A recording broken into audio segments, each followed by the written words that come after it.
is the first video that I am doing for BookTube, and it is going to be the obvious video of my top books from 2022.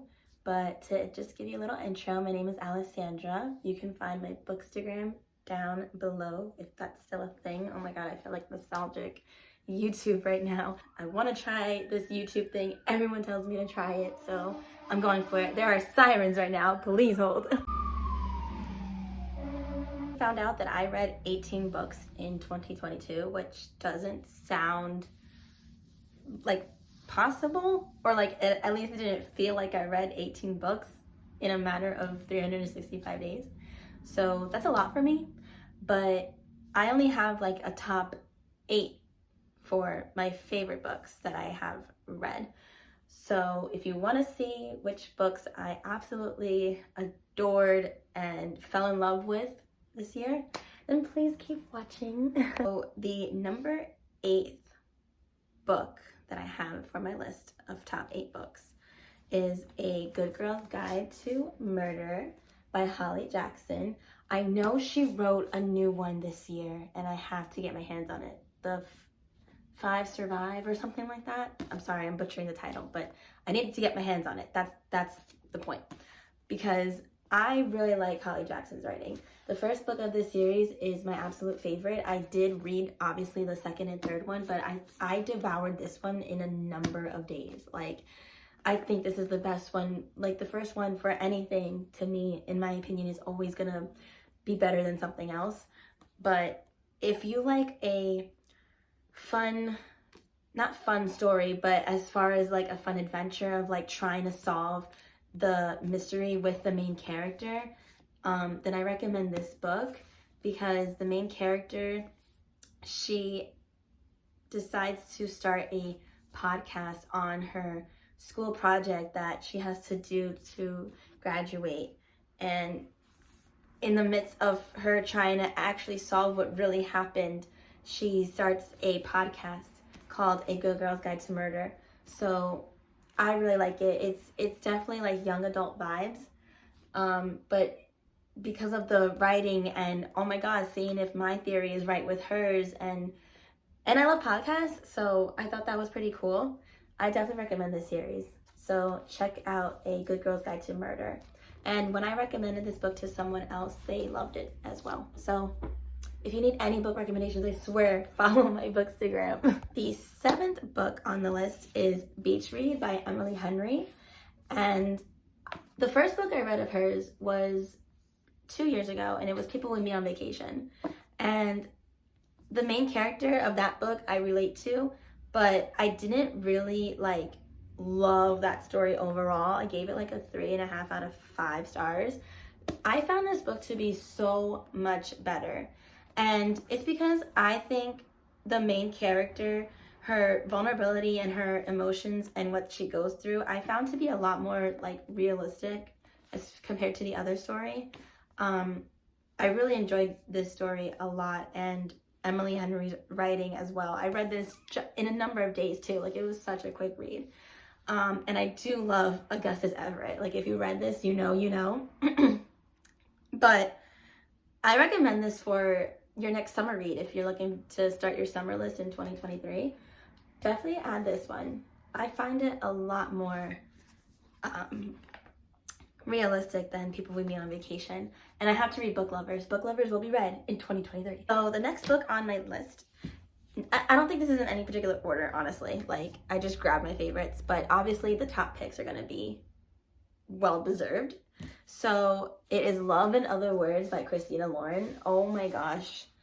So this was my read for Valentine's Day, obviously. And if you like the childhood friends to lovers trope, I definitely recommend this book. First of all, they came out with a new cover, which I do love the newer cover, but then this one, I don't know, there's something so simple about this one. But it's basically these two friends who love words and books. So every day they ask each other like, oh, what's your favorite word, or what's your word today? Like, I thought that was so cute. And it's basically their story told in past and present timelines, which I love dual point of view. I love timeline books. Those are my favorite kind. And Elliot is definitely on my list of book boyfriends, that I will just say.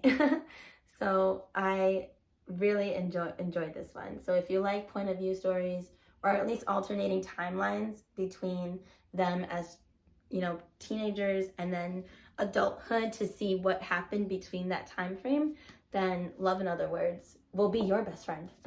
And yes, we are getting into Coho for the next 2 books now. Ledger is my first book boyfriend ever. Like, I love Elliot, I love Augustus, and I'm sure there'll be others along the way, but Ledger stole my heart first. So next to November 9, and it ends with us, this is another emotional, like really vulnerable story. It's about motherhood and a young mother trying to find her child again and fight for like seeing her for the first time after serving in prison. So the reasoning and story of how the main character got to prison, why that happened to her, and everything in between is just, it's so beautiful, heartbreaking, and I did cry. Colleen Hoover, you know what she does by now. So I thoroughly enjoyed this book. Reminders of this, excuse my French, mind fuck of a book. Verity. So if you need a book, right, that you're just like, I want to feel confused as hell, but I need a thrilling pace of a book, Verity. I've heard like so many things about this book, up and down. I didn't know team manuscript, team letter. Like I didn't know what the hell that meant, obviously, until I picked up this book. If I can explain this in the best way possible, this is definitely a romantic thriller about a writer who is trying to finish a famous writer's story. So I feel like I can't say anything else without ruining it, but she's basically trying to finish the story for her as if the author is writing it. So she has to get in like she has to get to know the author. And she does that by like living in her home and obviously going through her personal things. And that's I think that's all I will say. So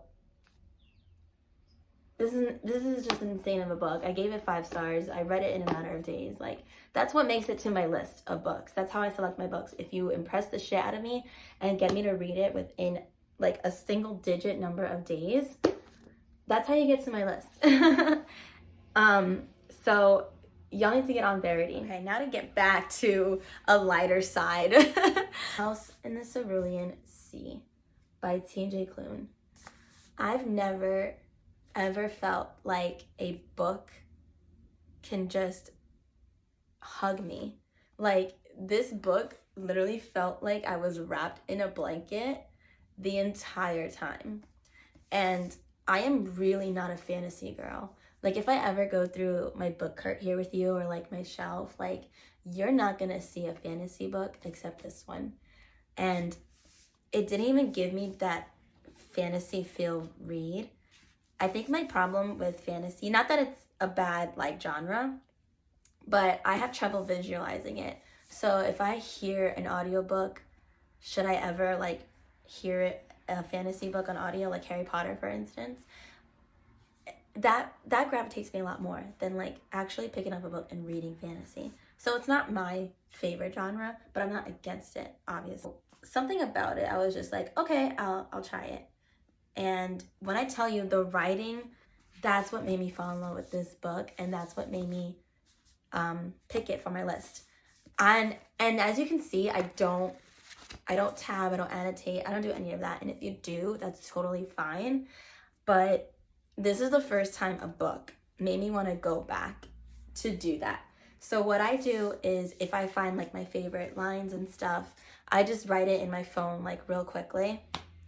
And being that I have that saved in my phone, like still, I need to go back and actually tab it. Like this book deserves to be tabbed. That's how it made me feel. It's a beautiful story. And I believe it could be like relatable, where the main character kind of like sticks to his routine, and some of us get lost in our routine, some of us change it or really want to stick to it. And you know, this guy is a caseworker, and it's called the Department in Charge of Magical Youth. And so his job is to basically find children who have like magical powers, and basically he is in charge of determining whether their magical powers are dangerous to the world or not, and then handle it from there. But it is so heartwarming, so touching the way TJ Klune wrote this, and I literally can go on and on and on about this book. So it deserved its, you know, spot on my list. And I'm gonna read his other book, Under the Whispering Door. But if you're not a fan of fantasy like I am, give this a try. I'm not saying it can open doors to like reading other fantasy books, but there's just something that took the fantasy away from me that made me really appreciate the emotional aspect of the story so much more. So that's it. I'm sorry if that was a terrible explanation, but that's when a book makes me that's why I read. Like, books are supposed to make you feel something, right? So that made me feel something, and that's why it's number 3 on my list. Second book on my list I don't have, because I'm that book person that led this book to someone else, and I don't have it back yet. Don't be like me. Don't give your books out to people and then, you know, they don't give it back to you. I don't even know if they finished reading the book. That's what breaks my heart. But it is The Silent Patient by Alex Michaelides. I think that's how you say his name. I'm butchering it. But that is basically a psychological thriller that I read for the month of Halloween. I definitely did that one for my Halloween pick. And if you like a psychological thriller about this girl who was caught in an act that she doesn't remember doing or possibly didn't do, and this therapist is trying to figure out, like, she's in a psych ward, so she's basically not talking, which is why it's called The Silent Patient, and he's trying to figure out how and why this happened by analyzing her silence and trying to understand her. So I thought that was really well done. I gave it like 5 stars, and that was one of those endings that made me go, are you kidding me? Or like another WTF. Not as epic as Verity, but it's up there with that like thrilling suspense. So I wish I had the book. I'm gonna start charging people. The first place book, I don't have it, but not because someone has it, it's because it's on my Kindle. But this is a book that, because it's on my Kindle, I loved so much that I need to have it on my shelf, and I need to have it next to her other books. So it is The 7 Husbands of Evelyn Hugo by Taylor Jenkins Reid, and oh my gosh. So if you know me on a personal level, you know that like the 20s era, that old Hollywood, Marilyn Monroe, Audrey Hepburn, like time is one of my favorites, like ever. I'm that girly girl. So the fact that story, first of all, the character is like Evelyn Hugo. She really is like your modern day Marilyn. And her staple piece is a green dress, okay? Like green is my favorite color. So I was like, okay. So I saw this book all over like social media, and I was just like, who is this author? Why do I have to read her book? Because everyone's telling me to, and what is the hype all about? And I definitely got the hype. I read that book. Literally, it's crazy. The book takes place in, like I said, old Hollywood, California, all that stuff. I'm literally reading it on the plane going to Cali. Like that, I don't think that was planned. That was not planned at all. I asked everyone on my Bookstagram, my stories, as a poll, like, what book should I take with me on the plane? What book should I read? And everyone voted for Miss Evelyn Hugo, and I could definitely see why. So it's basically Evelyn Hugo's story being told as a fictional character, why and how she got a total of 7 husbands in her life. Like, it's not all of them at the same time, obviously. It's just, how did she get 7 husbands? Why are there so many of them? What's the deal, Evelyn? So that was basically the plot. And I believe a movie or series is supposed to come out about it. I think it's a movie. But I'm very excited, and I'm very excited for Daisy Jones and the 6th series to come out. I'm definitely watching that. But yeah, Miss Evelyn Hugo got on my list as the #1 spot, as she should be, because she is that bitch. And that's all I will say. But that was like all my books for 2022, my top 8. You guys are my MySpace friends now. Oh my gosh, MySpace. But yeah, this was my first BookTube video. I hope it did not disappoint. I hope you can accept me for who I am and my weirdness and awkwardness and all that fun stuff. But yes, so I cannot wait to see what 2023 holds, you know, personally, and my book stuff, you know, what ends up on my book list for 2023. That's so weird to say, my God. But I hope you enjoyed this video. Give it a thumbs up, please. Share it, like, comment, subscribe, all that fun stuff that us YouTubers are supposed to say. And if you like this, if you want to follow my Bookstagram, my Booktok, my book Twitter, anything book related, I'm trying to keep up with and have. This is a fun start. So yeah, thank you so much for watching. Hopefully this video is not as long. I am gonna try to edit this for the very first time. And yeah, oh, I also have Goodreads, and I also have a blog, so I will definitely leave that down below, like what people say. I feel so weird. So yes, long story short, if you like what you see, please follow me everywhere else, or if you prefer Instagram, please follow me there. I will love you so much for doing that, and thank you so much for watching. Bye!